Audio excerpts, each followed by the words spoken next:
I use duct tape not for what it's intended all the time. I used it to help Tori wax his legs for an experiment. I came up during the golden era of special effects, where that was the magic in movies. You've seen her blow things up, laugh through chaos, and put science front and center on MythBusters. But behind the experiments and explosions, Kari Byron's real story is packed with moments you've probably never heard and definitely didn't expect. From bizarre beginnings to postmortem pranks and a certain gig involving an airplane toilet myth, Kari's journey is full of surprises. This is a lifestyle. Yeah. People spend all year long and every spare dime to make these giant pumpkin chunkers. It's nothing you can just do part-time. There are 11 untold truths that dig deeper than the lab coat and safety goggles. One of them might just change the way you see her forever. Ready to uncover what the show didn't tell you? Making STEM cool for kids. Kari Byron has long been a vocal advocate for making science accessible, engaging, and fun, especially for young girls. Her years on MythBusters weren't just about blowing things up or testing out bizarre theories. They also helped her recognize the importance of representation in STEM: science, technology, engineering, and mathematics. Byron is passionate about destigmatizing these fields, particularly for children who might see them as nerdy or unattainable. As she once put it, she's doing everything in her power to challenge the idea that science and tech are only for a select few. Her enthusiasm is infectious, and it's clear she sees science not only as knowledge, but as a vehicle for empowerment. Byron often emphasizes that the best way to get children, especially girls, excited about science is to be visibly excited yourself. In an interview with Discovery, she explained that it wasn't school that first sparked her interest in science, but rather her father's deep love for the subject. Seeing him passionate about how the world works made her curious and eager to explore. That personal experience informs her philosophy today, that the biggest influence on a child's interests can be the enthusiasm of the adults around them. Byron believes that if parents model genuine excitement and curiosity, their children are far more likely to follow suit. Extending her mission further, Byron became the chief creative officer of Smart Girls, a toy company that aims to get girls involved in coding and robotics. The company produces self-balancing robots and action dolls meant to attract a young girl's imagination while providing coding skills through play.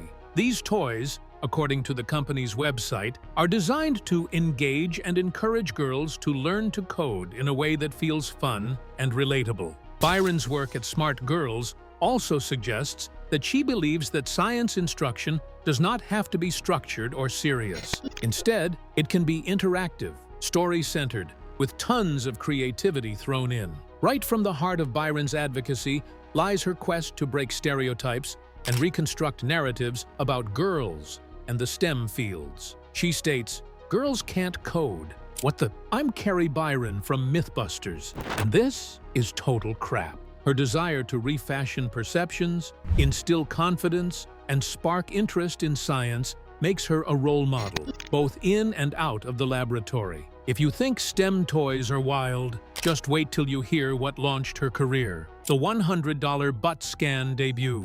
Kari Byron's first paying job in the special effects industry may not have been glamorous, but it certainly was memorable and, in hindsight, a little bizarre. According to her interview with Dame Magazine, her first official gig came during the second episode of MythBusters. At the time, the show was still finding its footing and certainly didn't have a big budget. Byron was paid just $100 for her contribution, which, rather humorously, involved having a 3D scan made of her buttocks. That scan wasn't just for novelty, it played a central role in testing one of the show's early and peculiar myths. The episode's myth centered around a strange urban legend: whether a heavyset person could get stuck to an airplane toilet if they flushed while still sitting down. To test it, the MythBusters team needed to simulate the human body realistically, including the shape of someone's posterior. Byron's scan was used to help create a set of artificial buttocks that could mimic real skin and body mass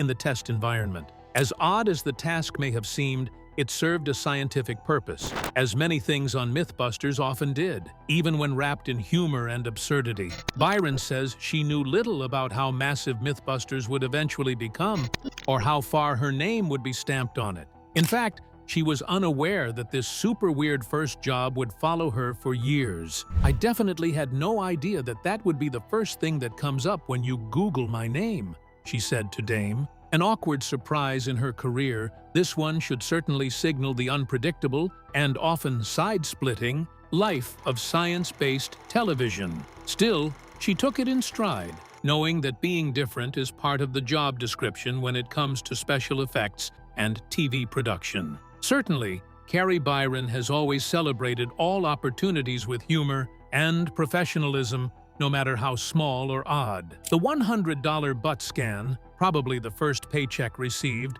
marked the striking beginning of Byron's long quest down the road of MythBusters and science entertainment. What started out as hysterical and embarrassing ultimately led to a decade of stardom. From rejections to rocket science, breaking into the special effects industry isn't easy, and Kari Byron's journey proves just how much persistence and resilience it takes. After graduating from San Francisco State University, Byron found herself struggling to land a job in her desired field. Despite sending out countless resumes, she recalled feeling like every single one had ended up in a rejection bin. She expressed this frustration in an interview with The Verge, saying, "I have this image, just that all of my resumes fell into some bin that said, 'Reject.'" Like many creative professionals starting out, Byron faced the harsh reality of an industry saturated with talent and short on entry-level opportunities. Her break finally came thanks to a helpful friend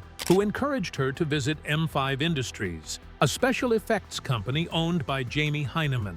Though the meeting wasn't exactly warm or promising at first, it became the turning point in her career. Byron recalled that Hyneman seemed rather unimpressed while flipping through her portfolio, until he came across one particular piece, a photograph of a sculpture she had created of an elderly man. That single piece was enough to spark his interest. It stood out as a testament to her artistic ability and attention to detail, which are essential qualities in the world of special effects. It was a tiny gap that let her enter M5 Industries for the first time, but no payment was involved. Byron started as an unpaid intern, learning and trying to prove herself as much as she could.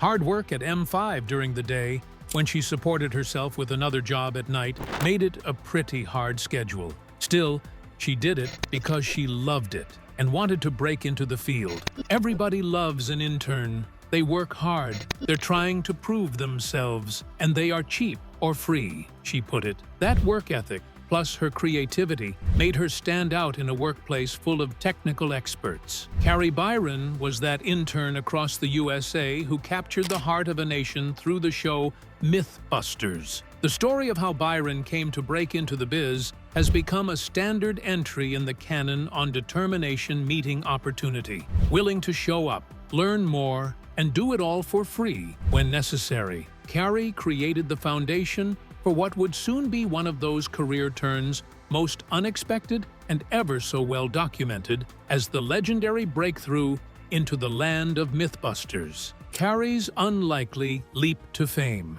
Kari Byron's path from behind-the-scenes intern to MythBusters co-host was anything but conventional. After landing an unpaid internship at M5 Industries, she didn't just wait to be noticed, she kept showing up, eager to help and learn. In an interview with The Verge, Byron explained that her consistent presence eventually led to an invitation to assist with a brand new science show being filmed on-site. She recalled, "I just kept showing up until one day they asked if I wanted to help out with MythBusters." That simple invitation was the first step toward her evolution from intern to on-screen talent. Initially, Byron worked behind the camera alongside fellow special effects artist Kari Byron.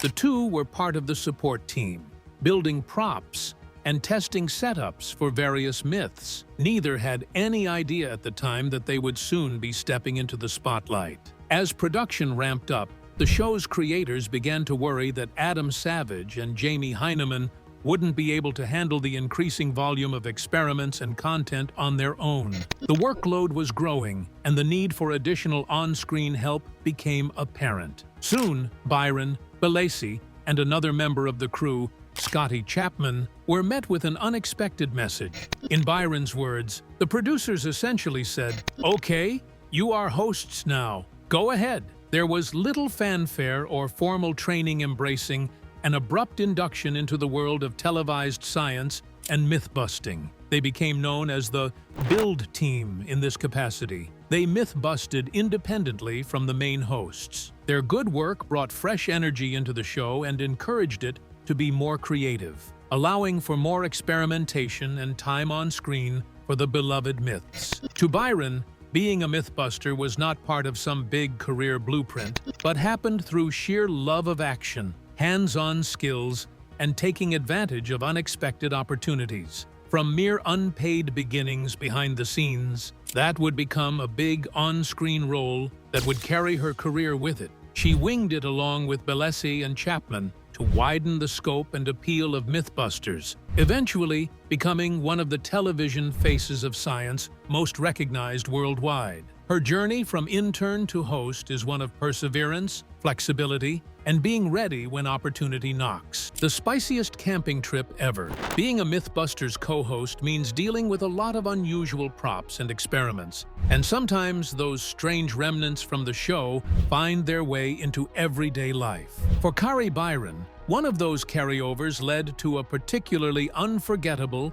and hilarious camping trip. The incident stemmed from a MythBusters experiment in season 15, where the team explored different methods for repelling wild animals. One of their more surprising findings was that cayenne pepper, a common cooking spice, could also be an effective deterrent against grizzly bears. After filming the segment, Byron decided to keep a small container of cayenne pepper attached to her keychain, just in case she ever needed it for self-defense in the wild. The idea was practical and precautionary, especially for someone who enjoys the outdoors. Later, on a family camping trip with her baby, her sister, and her brother-in-law, that container of pepper unexpectedly took center stage. While Byron stepped away to take a nap in her tent, her brother-in-law noticed the pepper spray on her keychain. Unaware of its true contents and intended purpose, he assumed it was sunscreen. After spraying the cayenne pepper on his arms, he rubbed it in only to realize instantaneously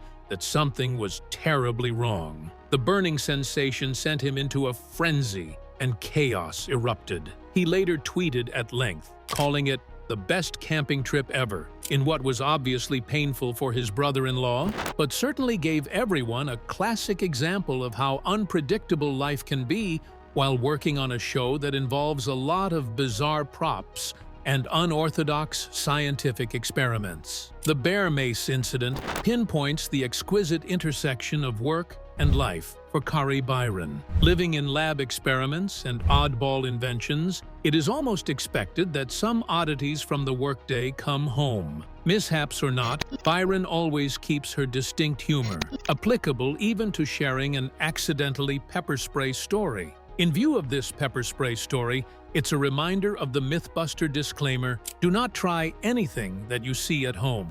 In this case, sunscreen and anything remotely spicy on a keychain fall under the category. Pregnancy meets pyrotechnics on set. When Kari Byron became pregnant with her daughter in 2009, she didn't step away from MythBusters. In fact, she continued working almost right up until her due date, demonstrating the same fearless commitment that had made her a standout on the show. But being a science show co-host while pregnant came with its own unique set of challenges. Challenges most people don't have to think about in a traditional workplace. Because Byron's job often involved explosives, firearms, and other potentially hazardous materials, she had to consider the impact of these elements on her unborn child and navigate each experiment with extreme care. As she described on the Inquiring Minds podcast, the questions she started asking her doctor weren't exactly typical. Byron recalled asking,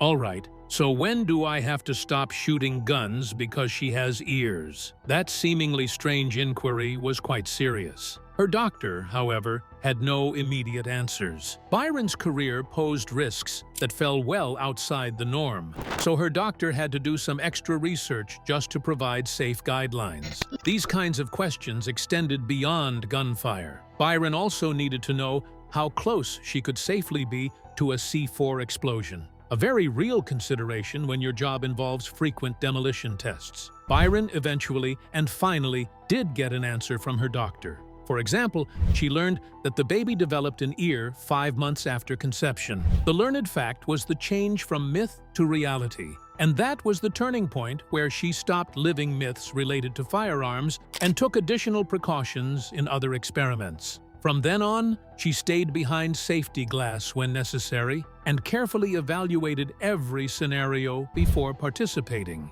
The jokes about it often came over the airwaves, but there was always a serious business element to the precautions she had to take. But never did Byron quiet her voice for pregnancy to succeed in making herself heard in the show. Though on and off camera, it was visible during that period how dedicated she was, her admirable sense of humor, and a resilient attitude. Such that was not seen every day, but she saw her testing myths against the backdrop of setting those myth tests around prenatal development milestones. Byron's experience as a pregnant mythbuster was yet one more demonstration of how she could reconcile the worlds of science and real life with a flavor of storytelling. So, as history unfolds, she is in fact defining with her own voice what science entertainment is and can become. You've seen science and motherhood collide. Now prepare for a twist that's hilariously dark. Dead serious about eternal pranks. Kari Byron's quirky sense of humor was always part of her charm on MythBusters,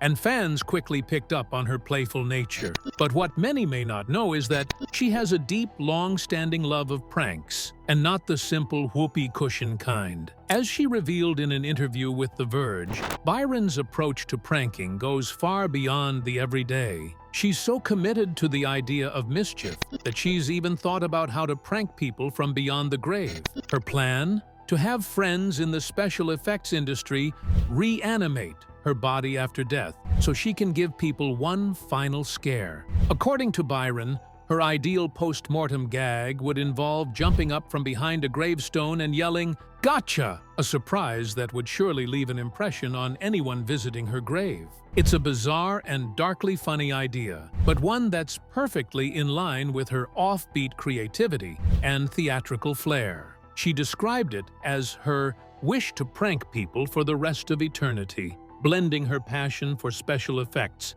with her love of a good laugh. This kind of prankster spirit has followed her through every part of her career, from her art to her time on television. Byron's passion for pranks led to the idea of a television production built around pranks. She filmed a pilot of a prank science show called Frankenstein. The idea of the show was to combine scientific experimentation with cleverly staged practical jokes and provide an educational twist on standard prank shows. While the pilot did not survive to see the light of day, Byron released an 11-minute sizzle reel of Frankenstein to YouTube in 2019, letting her fans glimpse into what might have been a chaotic mix of humor, science, and lighthearted mischief. Though it was never picked up, Frankenstein remains a celebration of Byron's passion for science, being exciting, surprising, and accessible. Byron's love of pranks is not so much about laughter as it is about telling stories, surprises,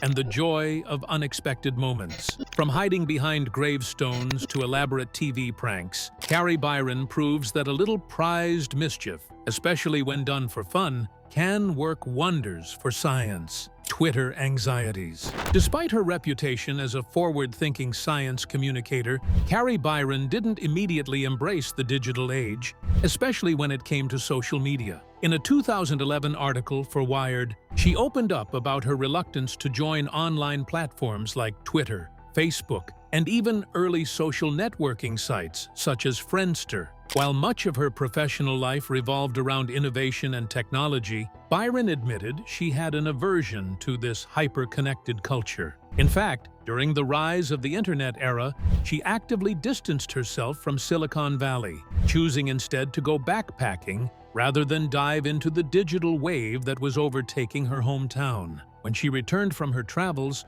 she was struck by how deeply immersed everyone had become in technology. Many of her peers were already drenched in technology, as she put it. Byron found herself asking questions like, "Why would I want to be in a chat room? I can just go to an actual place where people are." It was a sincere question rooted in her appreciation for face-to-face interaction and her skepticism toward digital communication. But her perspective started to shift when she saw how naturally her daughter, Stella Ruby, interacted with tech. At just 19 months old, Stella was able to navigate Byron's iPhone and play episodes of Yo Gabba Gabba all on her own. The turning point was that Byron realized that technology was fast changing and that if she did not change with it, she would be the one left behind personally and professionally. Thus, Byron took the plunge and opened a Twitter account. It was an intimidating experience at first. She was worried that no one would follow her, that she would have nothing to say, and, worst of all, that she would offend people with an ill-worded post. It was a modern version of stage fright, exacerbated by the public, permanent nature of online communication. Well, things were rocky in the beginning for Byron, but now she has found her way on Twitter and has become an active participant. By the time of the original script, she was tweeting on a regular basis and interacting with her fans. Her own social media experiences tell a larger truth about adapting to change. Even someone well ensconced in science and technology can feel anxious about new platforms. By taking it upon herself to embrace that change, Kari Byron deepened her profile still further, not just as a mythbuster, but as a communicator willing to change with a changing world. The exit that shocked MythBusters fans. After more than a decade on MythBusters, Kari Byron's sudden departure in 2014 left fans shocked and confused. Alongside fellow Build team members Tori Belleci and Grant Imahara, Byron was an integral part of the show's success and chemistry. So when the trio unexpectedly left the series at the end of season 12, speculation quickly followed. No formal explanation was given at the time of the announcement, which only fueled rumors and questions. Byron addressed the exit publicly on Twitter, writing, "After a decade of MythBusters, we are no longer with the show." She followed up with another post that read,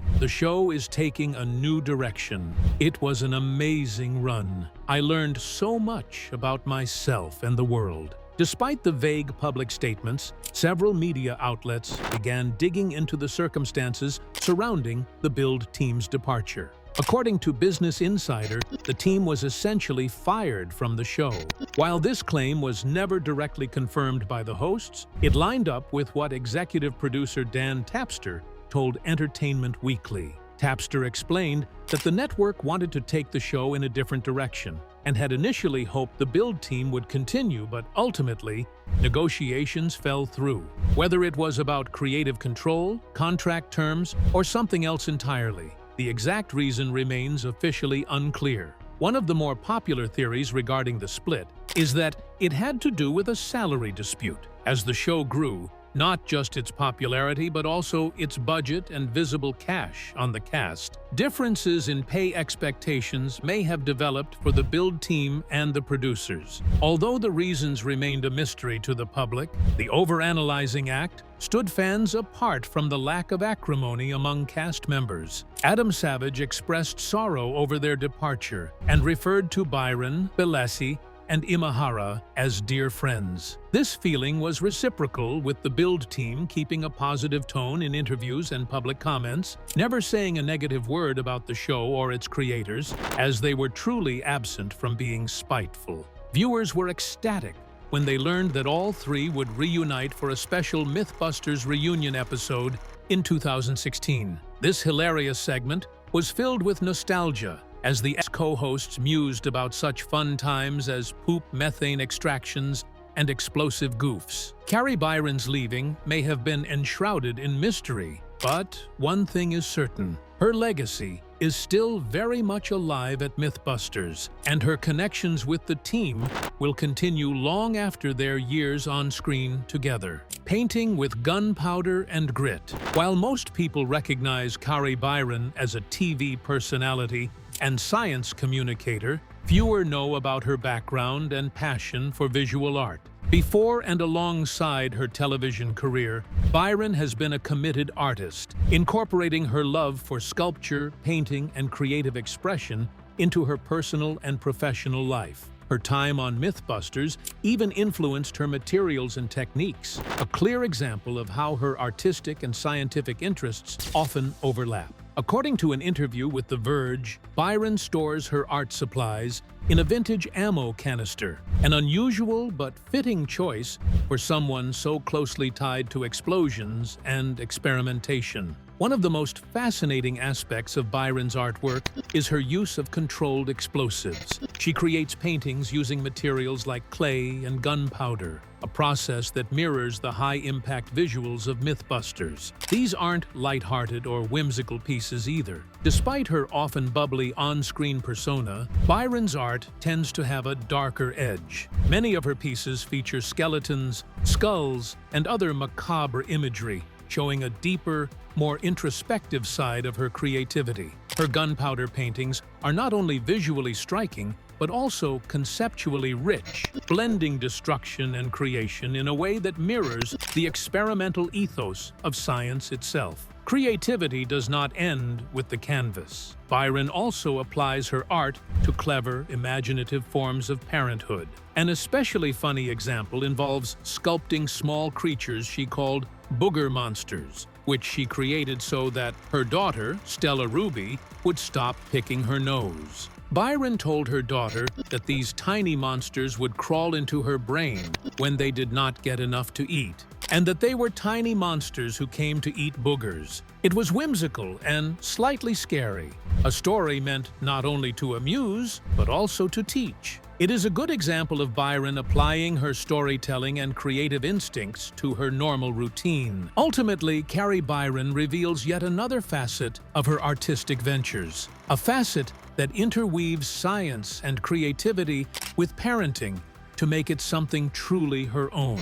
Whether explosions paint the funny, nonsensical deterrents to childhood habits, she approaches art just as she'd myths, curiosity and boldness with a flair for the unpredictable. Yet another example of how she has contended to build, stretch, and tell stories off-screen through her art. Keep that curiosity burning. The top on the list might raise a few eyebrows. The Tori Belleci rumors. Over the years, fans of MythBusters couldn't help but notice the on-screen chemistry between Kari Byron and her fellow Build team member, Tori Belleci. Their playful banter, constant teasing, and frequent teamwork sparked plenty of speculation, particularly about whether their relationship extended beyond the set. As with many duos in the spotlight, viewers began to wonder if there was more going on behind the scenes. The rumor mill was fueled by the way they interacted on camera, which often involved light flirting and comedic moments that gave the impression of something deeper. However, Kari Byron has been clear and consistent in addressing the speculation. In an interview with Blast magazine, she set the record straight. There was never a romantic relationship between her and Belleci. In fact, Byron emphasized that they had always shared more of a sibling-like bond than anything romantic. She described Belleci as being like a brother to her, mostly because they spent so much time picking on each other in a way that only close friends or siblings might. Their dynamic, while filled with humor and energy, was rooted in friendship and professional camaraderie, not romance. Forging its own distinct clarity about her private life, Byron continued to reveal that she was previously married to an artist, Paul Urich, long before her MythBusters debut. This information would further lay to rest rumors about Belleci's secret romance with the woman. Of course, its fans theorize about nearly everything concerning a hugely popular duo. In this case, however, Byron's private engagement simply points out how misinformation can develop even as audiences perceive an entirely different scenario from what goes on in real happenings behind the scenes. This goes to highlight the reality that the dynamics of the performance and the real-life counterpart are usually worlds apart. So, from what those rumors about anyone from the citizens along the line of the Byrons or Tori Bellezzi said, a lot more about how fans brought forward stories about the much-loved characters than they turned out to be with respect to the individuals. The chemistry between them that transcended into romance did share some commonality with their scenario on MythBusters. However, the bonding was more substantial and real because the duo closed, affirmed friendship, mutual respect, and many years of collective work, rather than the base of romance. And it was in many ways even more successful and lasted longer. The fact that none of it was awkwardly or tensely romantic meant for some tremendous sideline antics that contributed to the build team's identity. Thanks for watching. If you enjoyed uncovering the untold truth of Kari Byron, make sure to like this video, drop a comment with your favorite moment, and subscribe for more behind-the-scenes stories. And don't go anywhere. Click the next video on your screen to keep the binge going. You won't want to miss it.